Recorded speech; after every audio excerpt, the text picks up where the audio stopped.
Welcome, everybody. Thanks for joining. This is going to be on onboarding and inboarding strategies for immediate results. As you all know, we have Adam Shapiro in the house today. He's the founder and president of SalesReformSchool. He will be giving a fantastic, informative webinar for us today, as always. We do ask that if you have questions, please put them in the chat. We will save time at the end of the webinar for questions and just open conversation. But otherwise, I will pass it off to Adam. Thank you very much, Ashley, and good afternoon for those of you on the East Coast. Good morning for those of you on the West Coast. As Ashley said, our title today is Onboarding and Inboarding Strategies for Immediate Results. As promised in the invitation to this webinar, we're going to cover three things: how to improve your, or three goals, if you will, how to improve your revenue strategies, increase clarity across your organization, and three, improve your sales tools, sales conversations, tools, and processes. I like to start these sort of webinars off by setting a foundation. Our goal here, and when I work with my clients, executive teams, CEOs, heads of sales, they're saying, okay, we need to get to a point where we've onboarded or even inboarded people who are already there from our sales, marketing, and delivery teams, everyone that's customer facing. We should define sales excellence first. So what does excellence look like? What are we striving towards? And I like to set a definition, if you will, that sales excellence is the intersection of three ideas. Do we know our processes? Do we know our messaging? And do we have the disciplines to pull it off? Let's take each of these one at a time. Why process? Well, as Edward Demings would say, if we don't know, if we can't define what we're doing as a process, we don't know what we're doing. If you don't know, Edward Deming was the father of the quality movement, highly influential in the 20th century in Japan in their auto industry. And I've borrowed from him to say that, hey, if we can't describe a recipe, we can't describe a process, we really don't know how we're going to reach that sales excellence, how we're going to onboard or inboard our sales teams. What does a process look like? Throughout this presentation, I'll give you examples. This is not the example, so I'm not saying that this is the only way to do it. It's just one example. Here's an example of a sales 1.0 sales process. You go from discovery to needs analysis through evaluation, proposal, verbal contracts, and closed won. You can see things that are going on in each stage of that process, what the exit criteria are for each of those stages, and then finally, what are the key areas of understanding for the team. Let me take a moment there. I need to remind everyone, you will get a recording of this presentation. You will not get the slides, but I want to give you a preview that I do have an offer at the end. Anyone on this call, on this webinar, who wants to spend 30 minutes with me asking questions, going deeper on any of the content at all, I'll send you my Calendly link and you'll be able to book that 30 minutes. So don't worry about documenting everything that you're seeing here. You're going to get a recording. Okay, what do we mean by messaging? Well, for me and for my clients, messaging means, how do I prepare my salespeople for a conversation within each sales process step? How do they pull off that conversation? And then how do they recap it to know that they did a good job and stay in alignment with their prospects? That's what messaging is. If I can keep one image in your mind, it's that we don't want any of our salespeople winging it. So think about that hot wings that everybody likes, but we're not going to wing it in sales. Instead, a best practice is for executive teams and sales leaders and sales enablement leaders, marketing even having a hand in it, create a set of messaging tools. And you'll see a bunch of them here. This is not necessarily an exhaustive list.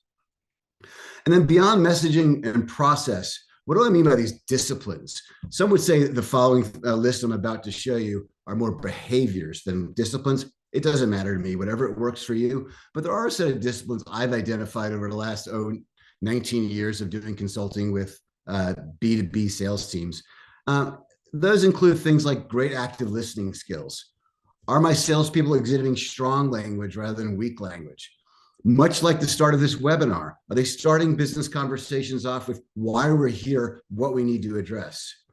Are they experts at telling your stories? And we'll go into at least one of them today. Do they know the right questions to ask, not statements? But if they are going to make statements, can they ascribe them to someone else?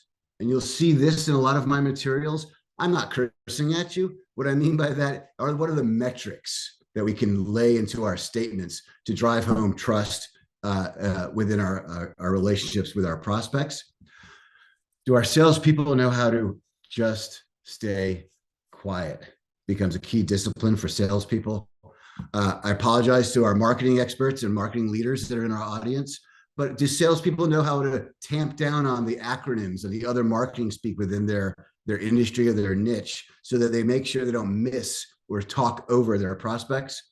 Can they document all the steps in a buying process and a sales process rather than constantly asking for next steps? And then finally, borrowing from a landmark book, The Challenger Sale, are they able to teach, tailor, and take control of their sales cycles? You can see we have a list now of 10 disciplines or behaviors that'll help pull off this idea of sales excellence around process, messaging, and disciplines. Okay, so what strategies and what tools can we start to deploy to get us to where we are enabling, onboarding, or inboarding those people who we know are talking to our prospects and our current customers? I'm going to list for you 7 essential building blocks to onboarding and inboarding. These are ideal client profile, key player illumination, mineral rights questions, metrics or numbers to build trust, stories to build trust, the evaluation plan, and the implementation plan. We're going to take each one of these one at a time. And as you can see, I've labeled them as essential building blocks to getting us to where we've onboarded our salespeople, our marketing people, our customer success folks, account managers, and even consultants to be able to identify and work through opportunities. So let's take them one at a time. From a salesperson's perspective, or someone who needs to start building a book of business within your businesses, we need to define what does the ideal client profile look like. Oftentimes I'll have clients say, well, we can help everyone in the following business. And I'm like, that's great. Unfortunately, if you say everyone, a salesperson sitting there trying to figure out who do I call on right now is going to be lost. It's just too much. So how do we limit who sales and marketing can pursue? And of course, the answer to that is key players within an ideal client profile. Before that, though, the ideal client profile is identified as that low-hanging fruit.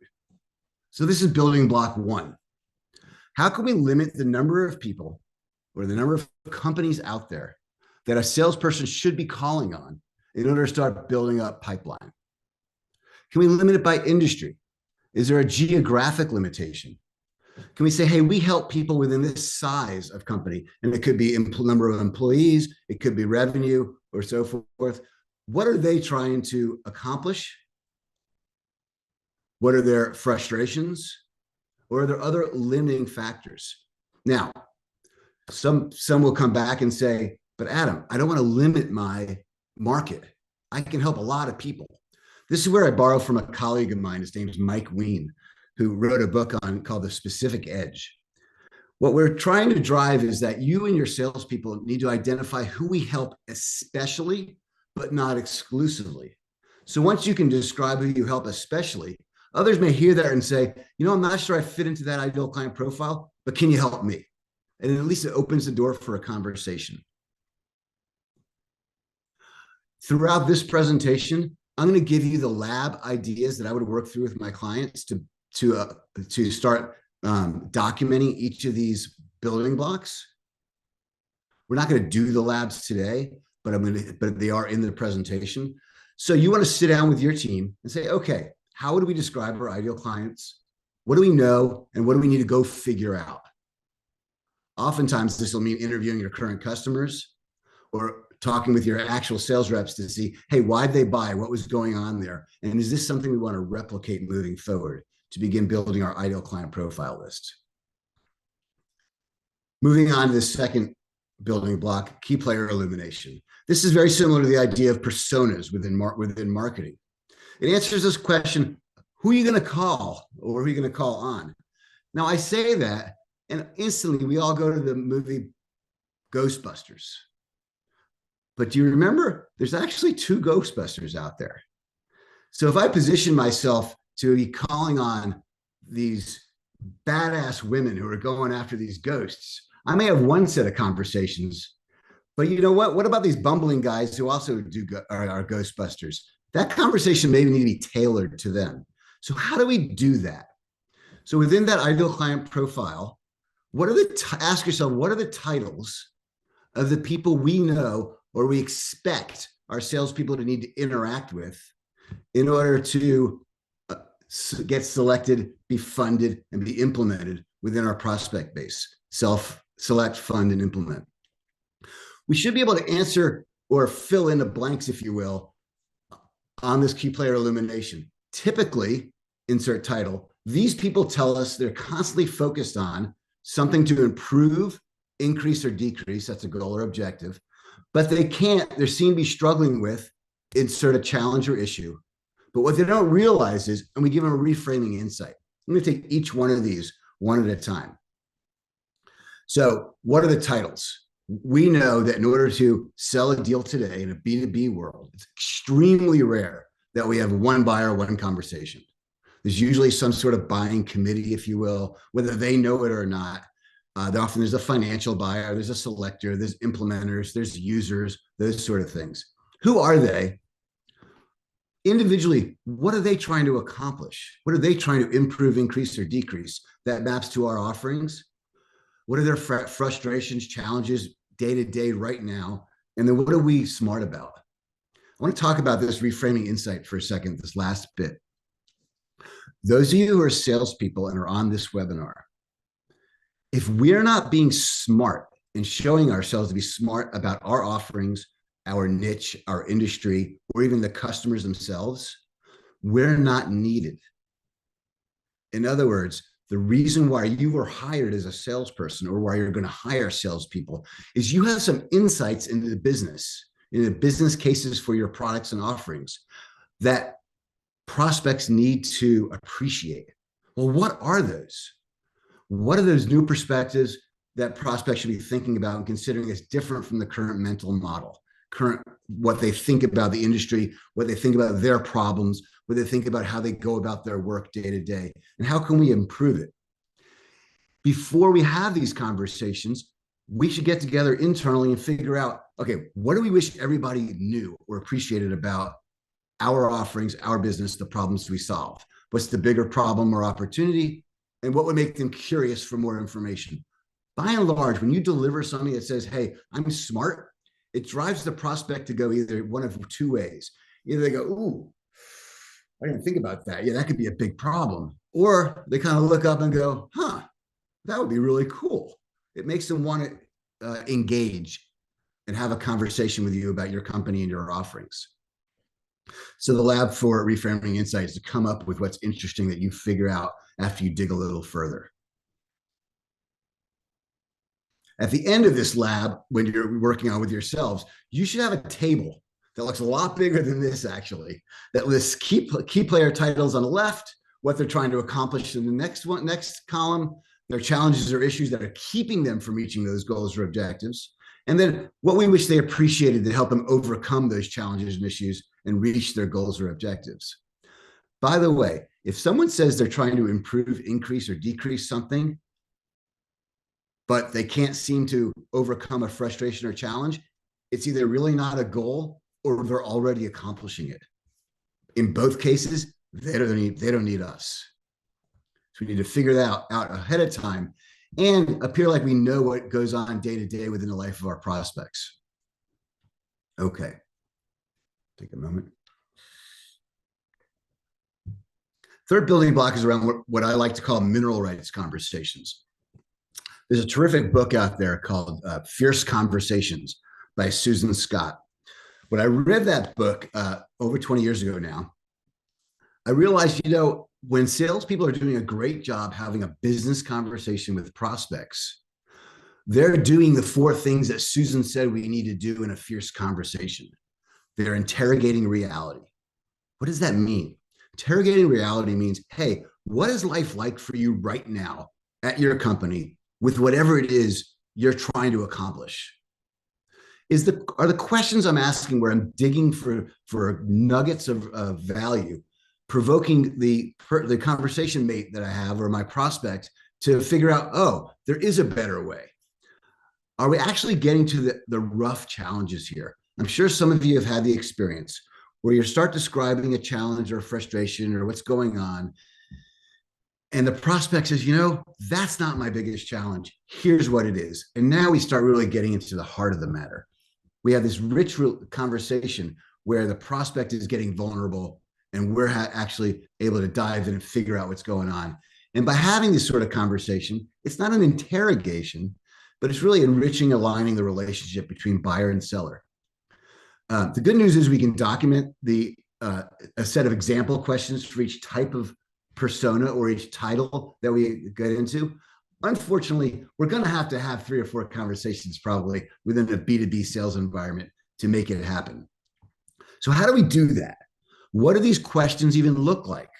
Well, my clients know that there's a basic set of questions that we can document as a high-level set just to get started. How do you do blank today? Whatever blank is for you. Look, PeopleLinx helps drive a top of funnel opportunities with their prospects. So a question with their with their customers. So a question for their prospects would be, so how do you get new opportunities started today?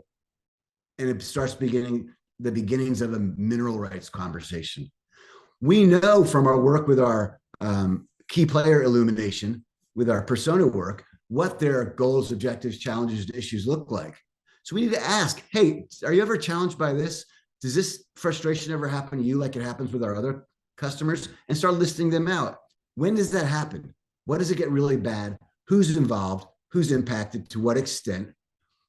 How does it make everyone feel? Yes, we can ask feelings questions. And then you see, again, I've got the $, percentage, and E there. When they say, oh, that happens a lot. Well, how often?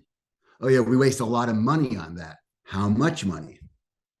We want to constantly be driving towards getting those nuggets of value, which these mineral rights conversations will help us derive, so that we start out with that big, vague answer. Oh, I needed that yesterday. Well, we can't get in a time machine. When would you want it to happen? Now we start getting into actual numbers and value to start driving our business cases. So you want to go back to your teams and together start coming up with your mineral rights questions for each of that key player that we've identified in the previous previous building block. Okay, moving on. No, I'm not cursing at you to build trust. I'm trying to figure out, okay, what metrics build trust? There's a great book by Robert Cialdini called Persuasion, where he says that if we can walk the walk and show our numbers, people will believe us. It also borrows from Stephen Covey's work that defines trust as sincerity plus competence. Well, how do we prove our competence? If we just say, we have great customer service, not enough. I'm not sure I believe you. I don't know if you're sincere. I don't trust you. But if I say, our customer score grade us 95.8% accurate in solving problems within the first 30 minutes of it arising, now we're building competence and trust and showing to be sincere. So the lab here is when you brag about your company, things that you do really well, or that you help really well, or that are a differentiator for you, what are the metrics that prove it? Very simply, this could be, we've been in business for a long time. Not sure if I believe that. I've been doing this now for 19 years. Whoa, this person really does this. So it's a metric that proves the claim or differentiator. So you want to go back with your team to say, okay, what do we say we're really good at, or that makes us different from our competitors? And what are the metrics we can layer in to prove that? Excuse me. All right, moving on. Actually, I'm going to take a pause here. Ashley and Natalie, do we have any questions we want to address right now? I'm seeing we're a little ahead of time than I thought.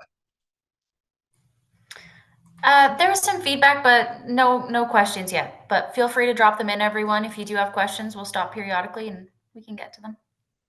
We may have time even for some examples. So if you've jotted some notes and you want to try it out, if we have time, we'll be able to get through those. Maybe able to get through this as well. Okay, moving on to our fifth building block. We know that the best salespeople tell great stories, and and there's a reason for that. Now, you may or may not believe there's a left and right brain side of your brain that actually triggers things. I believe that the neurologists have said, that's not really true. But the concept is alive that decisions are really made in the emotional side of our brain. It's the reason why the greatest lessons we've learned come through our stories. There's a reason why Aesop's Fables has endured. Of course, the greatest story ever told with the Bible and other things. When we want to teach a lesson to our kids or our loved ones, oftentimes we'll tell a story from our own background. And the reason for that is that we know it as soon as someone thinks, I'm about to hear a story, they let their guard down. So anytime you say, yeah, I have a customer who, he's going to tell me a customer story. Or someone says, yeah, well, imagine this, and you're trying to create the scenario where your offerings would be needed. The guard goes down and they bring in the story and it comes in. That's why finger wagging doesn't always work in disciplining your children or your loved ones. But when you tell a story around it, let me tell you about Uncle Joe. Now they're like, I don't want to be like Uncle Joe, or I want to be like Mike, to borrow from a popular marketing campaign.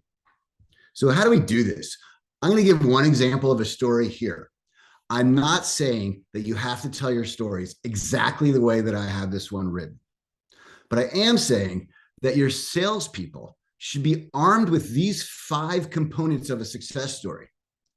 Now, many of you have already written 2, 3, 4, 5, 10-page success story white papers that go through tooth and nail everything that went on between you and a customer to get them to success. I can tell you now, a lot of salespeople take those stories and they put them in the garbage, or they ignore them in their inbox or in your systems, because they can't figure out how to get that down to 30 or 60 seconds, which they know is all they have to tell a good story. I'm going to give this to you now. 5 key components. We work with a key player in a certain industry and had a job title. They wanted to accomplish the following: increase, improve, or decrease something. Here was their situation. By the way, where did I get that current situation? From my mineral rights questions, if you remember, for another building block. Here's what they needed, and here's what are the results. Here's an example from a customer of mine. We currently work with a development manager from a large financial institution. This development manager needed to improve the accuracy of his status reports. Notice now, I would tell this story to another project manager at my prospect, or a development manager. Or if they said, well, tell me what you guys do for project managers. Here's where I would tell this story. This development manager needed to improve the accuracy of his status reports. Remember from the key player illumination, that's that first column on the left: improve, increase, or decrease something. Specifically, it's 6 team members in 4 different time zones, 2 continents, reporting status via spreadsheets and emails. He spent 8 hours each week building reports. By the time he was finished, they were often out of date due to the time lag, or inaccurate due to input or transcription errors. Notice the detail I have in those 2 or 3 sentences. Those are my mineral rights items. Those are those metrics that I got out of that conversation. So how many team members do you have? And where are they? And how long does it take to build those reports? Those questions will help drive your stories, or help create those stories. He needed a centralized system that could be built so he could build a project status roll-up from all developers immediately without data re-entry. That's his capability. That's what this company provided to their customers, their clients. We provide him with this capability, and as a result, he can build status reports accurately in moments, freeing him to spend those 8 hours each week on other more pertinent project management tasks. Hey, are you in a similar situation? Notice I pause. How so? Or, so what is going on? Either way, I've told a story, and I'm inviting them now to tell their story. So you see how stories can be used to build trust, and how all the other building blocks help get us to the point where we can write these stories. Now, I do want to let you know that there are 3 stories that inevitably, are the reasons why companies lose to either a named competitor or no decision Inc. So in addition to the success story, can a salesperson, based on the conversations they've had, build their value story or business case around your offerings and their current situation? Can they position a usage story? Notice in the brown, the corresponding capability. Can they tell a story around that capability, the usage story? If any of you are familiar with Agile software development, Agile is very much hand in glove with this idea of sales stories, because they come up with the usage scenario and the capability together in order to get developers rolling on their software development. And it's the same with salespeople need these stories, these usage stories, to drive their prospects to understand it's time to buy from me. The third story, which we're going to cover later actually, is the implementation story. Can your salespeople tell how you guys implement what it is you do with your clients? So why do you lose to No Decision Inc. or named competitors? Lack of a business story or a value story, lack of a usage story, and lack of an implementation story. Those of you who have opportunities who haven't closed on time, or that you're wondering if it ever will close, or you're needing to understand, what's going on here, ask yourself, can your prospect tell you the value of your offerings, how they would use it, and how you would implement it? Okay. And here's the lab format, if you will, for how to do this sort of Mad Libs, if you will, on a success story. Okay, moving ahead. One of the biggest, maybe the biggest problem I see within my customer base is, before we start working together, of course, is prospect says, wow, sounds really cool that you guys do that. Why don't you send me a proposal? Salesperson gets really excited and says, yes, they want a proposal, and sends them a proposal. Then they wait and they wait and nothing happens. And they wonder why. By and large, it's because the buyer or the prospect, they have no idea how to buy what it is you offer. They thought they were being nice, or they did want to see a proposal, but they really had a lot of other questions. But now they have that proposal and they're like, he thinks I'm ready to close. If I call him, he'll just be really aggressive. Maybe I have everything I need. I'm not so sure about this proposal. I don't really understand it. I'll just let it sit. We need to get away from that. Best way to get away from that is to understand that a salesperson needs to pivot to project management. At the moment a prospect asks them for something, we need to figure out, what are those gold bricks in that way to get to Oz? How do we get there? And this is building block 6, the evaluation plan. It seems silly, but bear with me. If someone if a prospect asks for a demo, asks for a reference, asks for a proposal, asks for a price, asks for a sample, whatever a sample is, what they're doing is they're entering their own evaluation phase of your capabilities, whether they know it or not. And I like my clients to then say to their prospects, are you evaluating us? Mostly the answer is yes, which is great.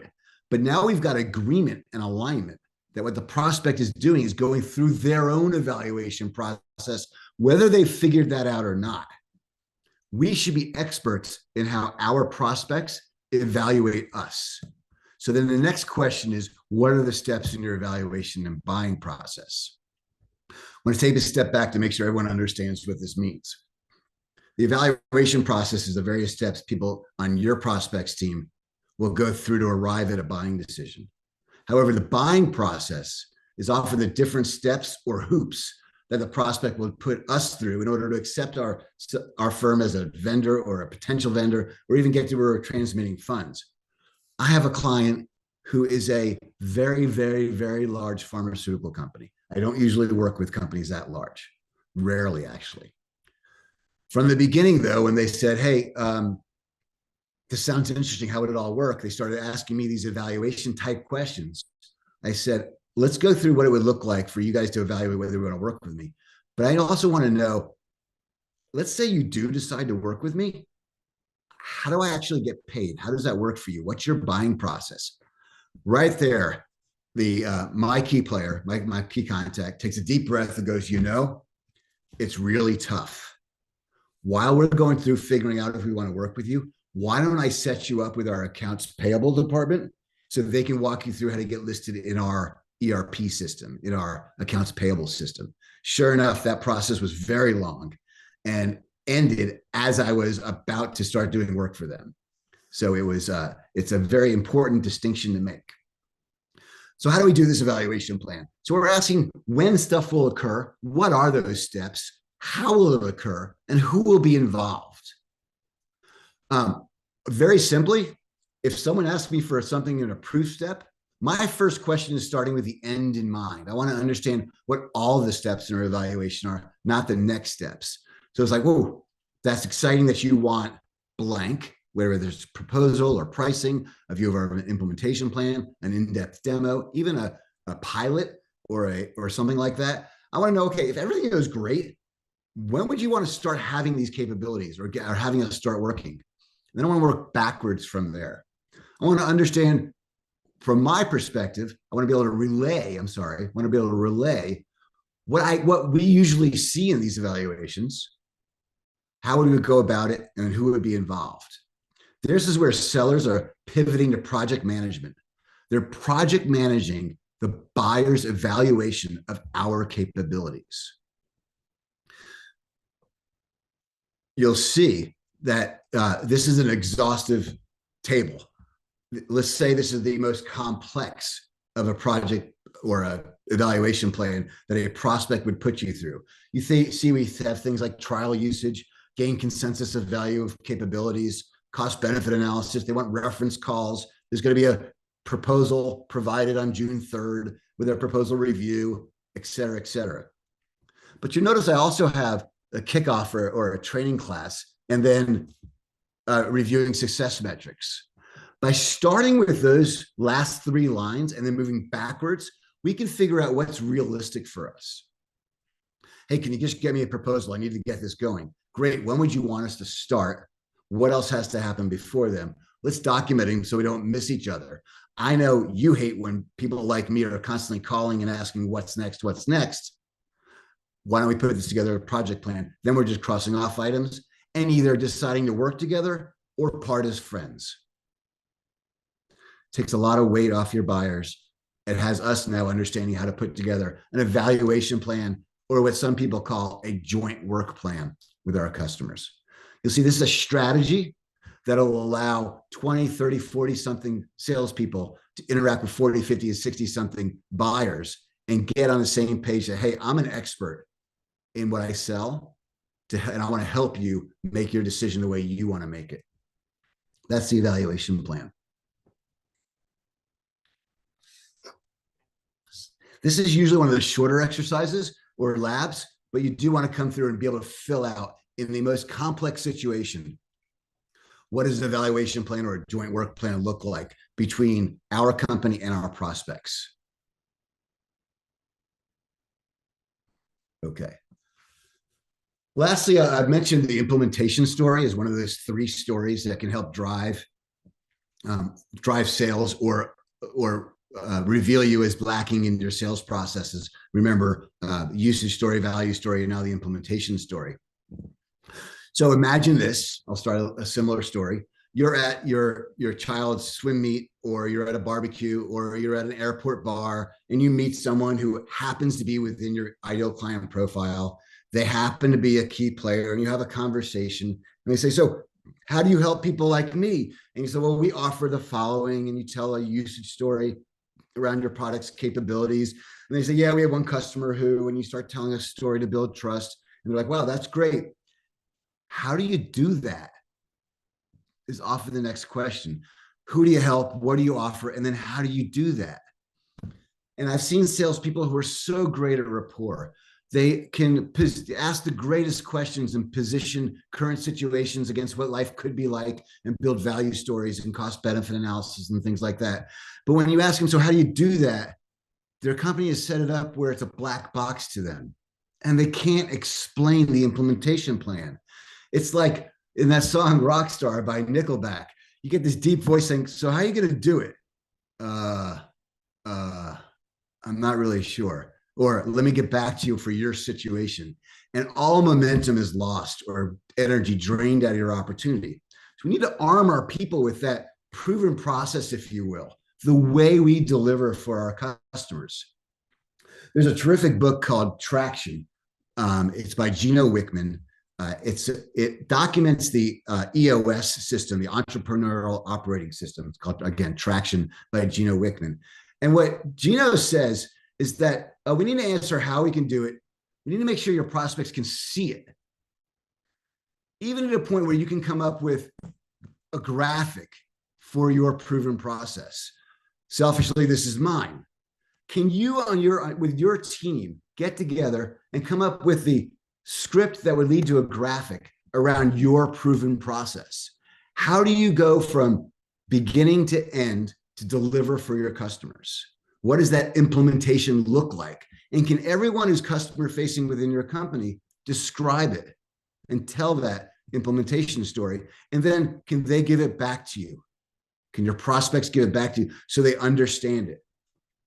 When do we get hit hard by a lack of an implementation story? Well, for those of you who are in technology companies, it's when the IT person gets involved. Well, first of all, if you didn't involve them in the sale, they come in post-sale and go, oh, we can't do this. I don't understand how it's going to work. We can't let you implement with us.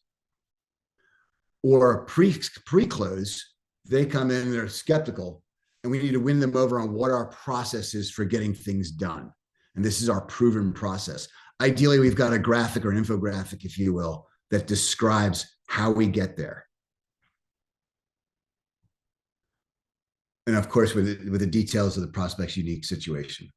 Okay, so can you describe your implementation plan, how you would implement with your prospects in a sense that everyone can see it and understand it, and that allows you to layer in the particulars of your prospects and the actual opportunity that you're in.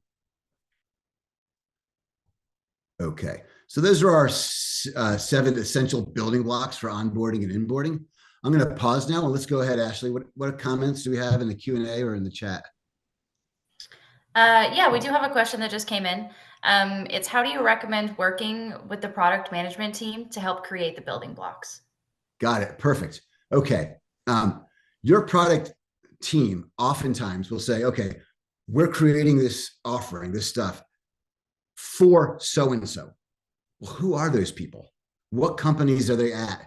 And are they in the ideal client profile? And who are those key players?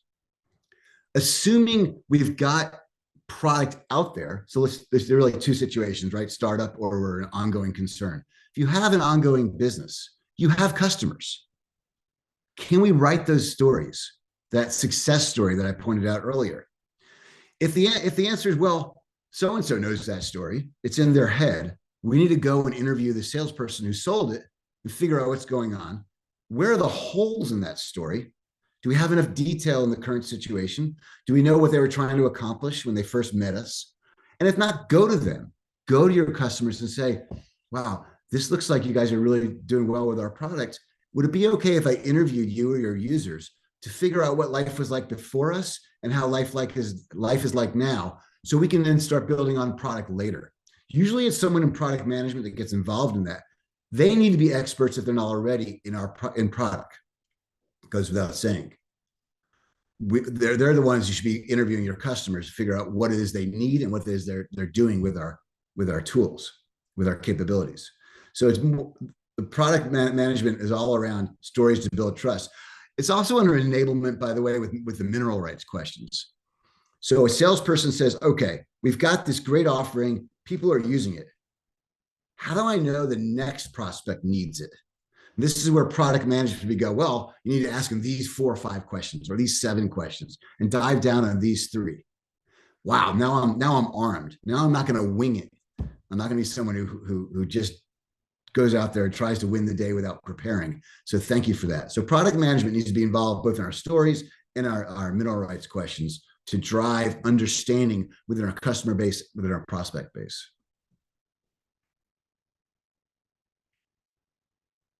What else we got, Ashley?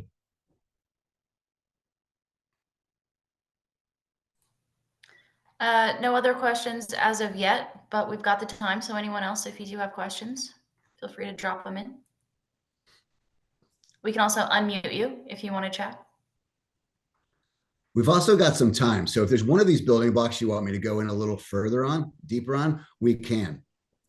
Beyond that, I want to make sure that we've shown how we can improve your revenue strategies, increase clarity across your organization, and improve your sales conversations, tools, and processes. Now, again, these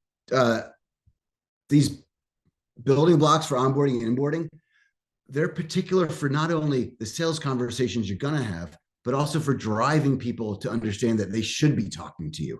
So whether you're outbound prospecting with your marketing efforts and things like that, even trade show conversations.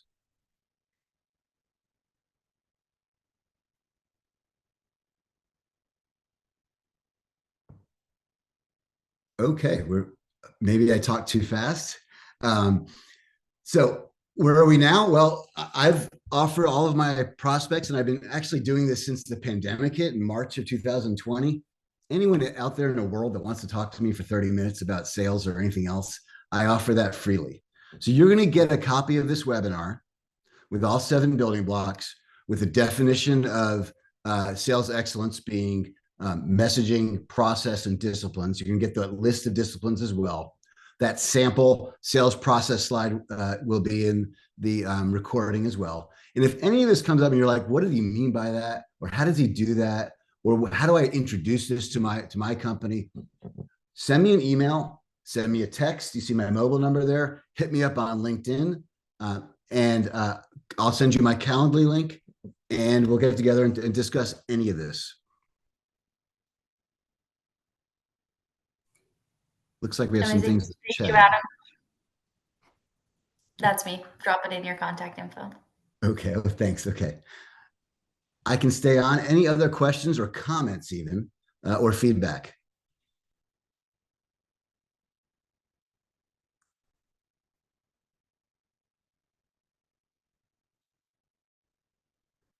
Okay, well, I guess I'll give everybody 15 or 20 minutes of their day. Amazing. Thanks so much, Adam. Okay, guys. Those of you out there, nice meeting you. I hope I see you online. Hit me up on LinkedIn, send me an email, send me a text, whichever, and let's talk sales.